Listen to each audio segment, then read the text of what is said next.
नमस्कार, KP news 24/7 में आपका स्वागत है। मैं हूं अश्विनी आपके साथ। चलिए एक नजर डालते हैं अब तक के मुख्य समाचारों पर।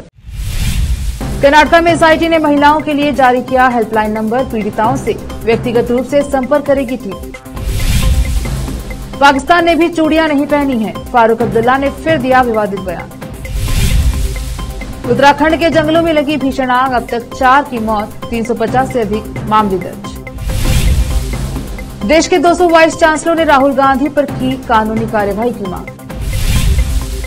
मोदी सरकार डोज देती है, डोजियर नहीं, सुधांशु त्रिवेदी का कांग्रेस पर बड़ा कटाक्ष। पूंछ आतंकी हमले में शामिल पाकिस्तानी आतंकियों का स्केच जारी, सेना का ऐलान, पता दो और 20 लाख इनाम दो।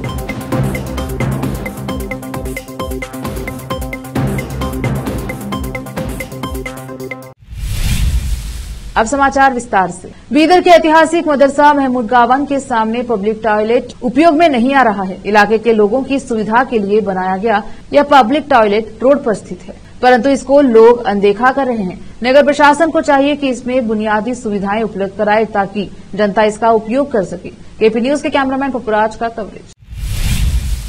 कर्नाटक में हासन के जेडीएस सांसद प्रज्वल रेवन्ना के खिलाफ यौन उत्पीड़न मामले की जांच कर रही विशेष जांच दल एसआईटी ने पीड़ित महिलाओं के लिए एक हेल्पलाइन नंबर जारी किया है। एसआईटी प्रमुख और अतिरिक्त पुलिस महानिदेशक बीके सिंह ने एक बयान में बताया कि पीड़ित महिलाएं 6360938947 नंबर पर कॉल कर सकती हैं। बीके सिंह ने कहा कि पीड़ितों को एसआईटी कार्यालय में आने की जरूरत नहीं है, क्योंकि टीम उन्हें राहत देने के लिए व्यक्तिगत रूप से उनसे संपर्क करेगी। इसी के साथ एसआईटी ने लोगों को प्रज्वल रेवन्ना के यौन उत्पीड़न और छेड़छाड़ वाले वीडियो सोशल मीडिया पर साझा न करने की चेतावनी दी है। उन्होंने बताया कि ऐसे वीडियो साझा करने से पीड़ित महिलाओं की प्रतिष्ठा और सम्मान को नुकसान पहुंचेगा। पश्चिम बंगाल की मुख्यमंत्री ममता बनर्जी का एक बड़ा बयान सामने आया है, जिसमें उन्होंने रविवार 5 मई को भाजपा पर राज्य को बदनाम करने के लिए संदेशखाली की घटनाओं को अंजाम देने का आरोप लगाया। बताया जा रहा है कि तृणमूल कांग्रेस नेताओं के खिलाफ यौन शोषण के आरोप सामने आए हैं। तृणमूल कांग्रेस ने शनिवार 4 मई को सोशल मीडिया पर एक वीडियो जारी किया, जिसमें दावा किया गया कि उसके उस रुख की पुष्टि करता है कि संदेशखाली प्रकरण के पीछे भाजपा का हाथ था। बनर्जी ने एक्स पर एक पोस्ट में कहा कि मैं लंबे समय से कह रही कि भाजपा संदेशखाली घटना को अंजाम देकर बंगाल की छवि खराब करने की कोशिश कर रही है।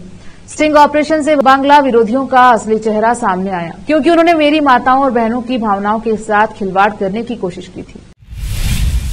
रक्षा मंत्री राजनाथ सिंह के पीओके का भारत में विलय होगा वाले बयान पर जेकेएनसी प्रमुख फारूक अब्दुल्ला का बयान सामने आया है, जिसमें उन्होंने कहा कि अगर रक्षा मंत्री कह रहे हैं तो आगे बढ़ें, हम रोकने वाले कौन होते हैं। लेकिन वे याद रखें, पाकिस्तान ने भी चूड़ियां नहीं पहनी है, उनके पास भी परमाणु बम है और दुर्भाग्य से वह परमाणु बम हमारे ऊपर ही गिरेगा।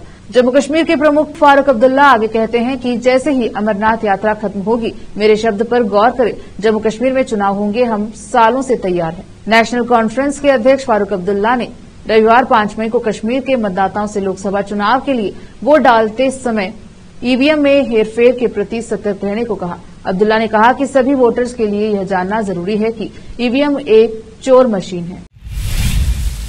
भाजपा राष्ट्रीय प्रवक्ता सुधांशु त्रिवेदी ने शशि थरूर के बांग्लादेश के अखबार में लिखे गए लेख में जम्मू कश्मीर के लिए इस्तेमाल किए शब्द फारूक अब्दुल्ला के पाकिस्तान के पास परमाणु बम होने और पंजाब के पूर्व सीएम चरणजीत सिंह चन्नी सहित इंडी गठबंधन के नेताओं द्वारा दिए गए 7 अलग अलग बयानों का जिक्र करते हुए राहुल गांधी पर जमकर निशाना साधा है। सुधांशु त्रिवेदी ने भाजपा राष्ट्रीय मुख्यालय में मीडिया से बात करते हुए कहा कि इंडी गठबंधन के नेता पाकिस्तान को मोरल कवर फायर दे रहे हैं। इंडी गठबंधन के नेताओं के बयान में पाकिस्तान की छाप है, ये नेता पाकिस्तान के नेताओं के सुर में सुर मिला रहे हैं।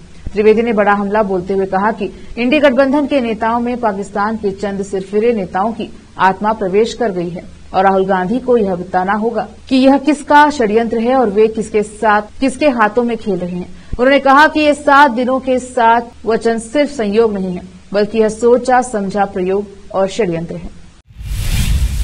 फिलहाल रुकते छोटे से ब्रेक के लिए, जल्द लौटेंगे ब्रेक के बाद।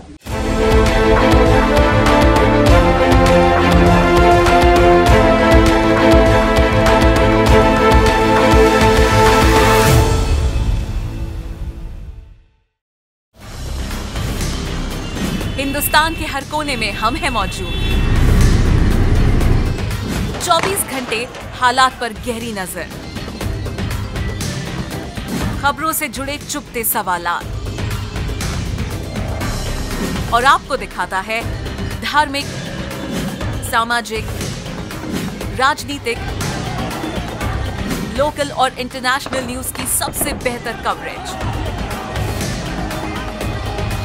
जो आपको रखती है हर पल बाखबर।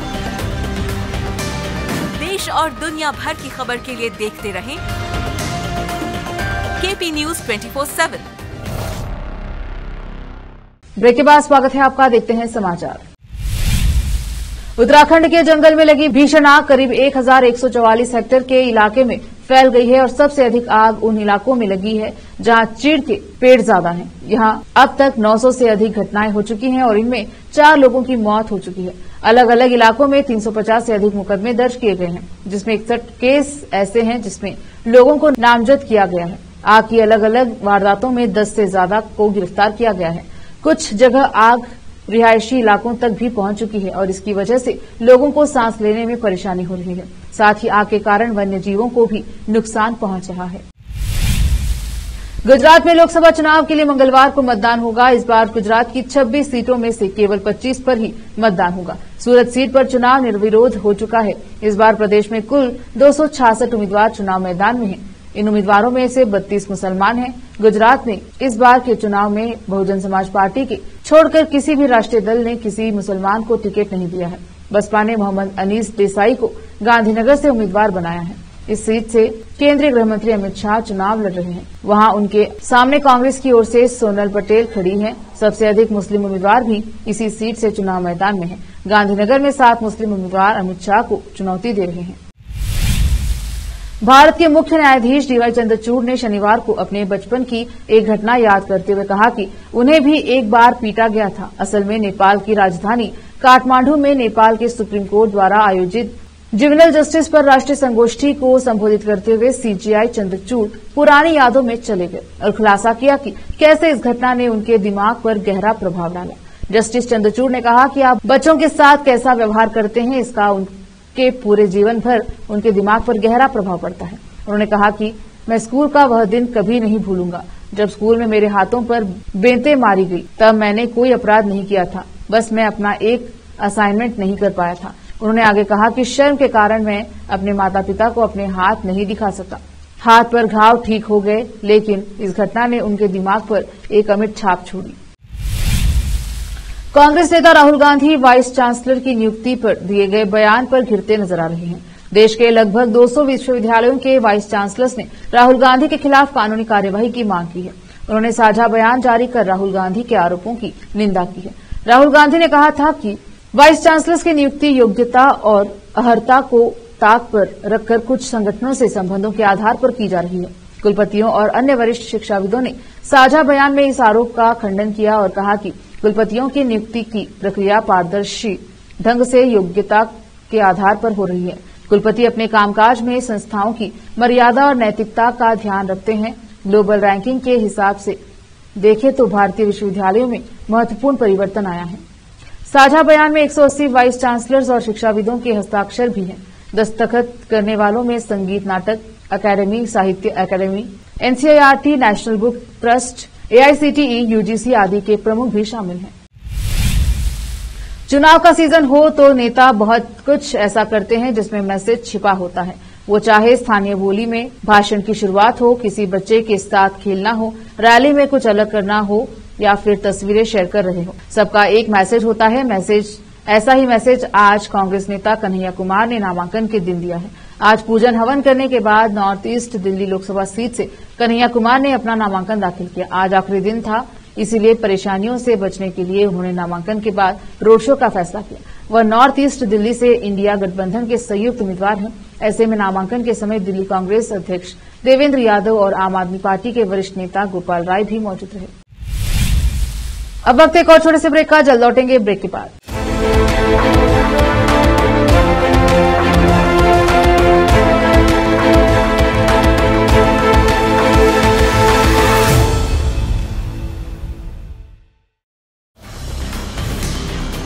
हिंदुस्तान के हर कोने में हम हैं मौजूद। 24 घंटे हालात पर गहरी नजर, खबरों से जुड़े चुपते सवालात,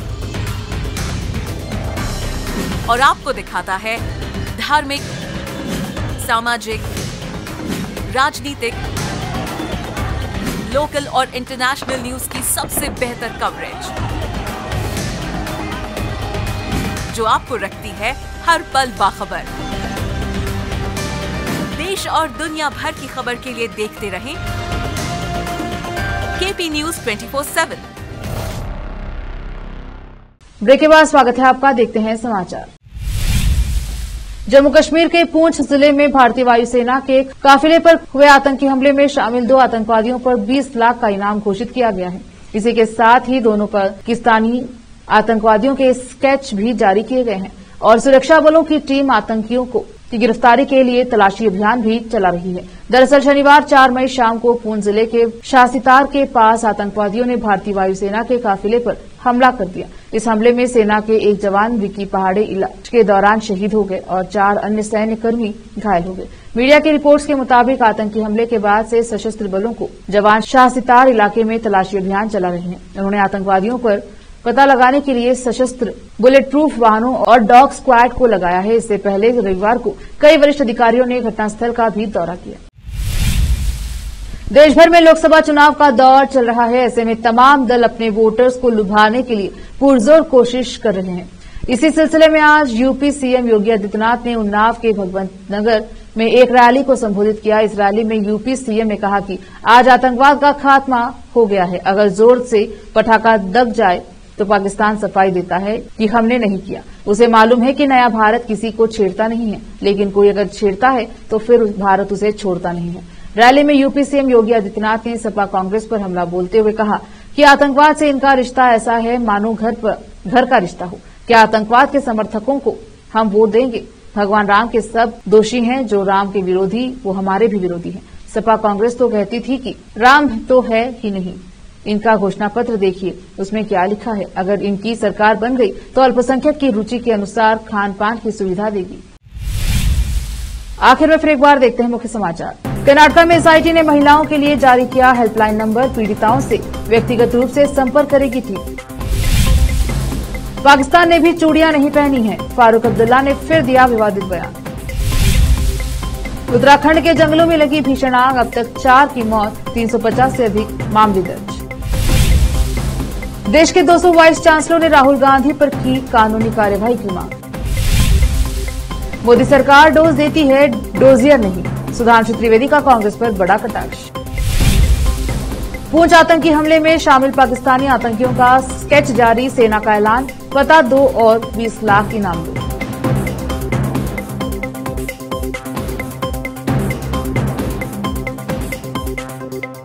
केपी न्यूज के बुलेटिन में आज इतना ही। देश प्रदेश के समाचारों के लिए देखते रहिए केपी न्यूज 24/7। धन्यवाद।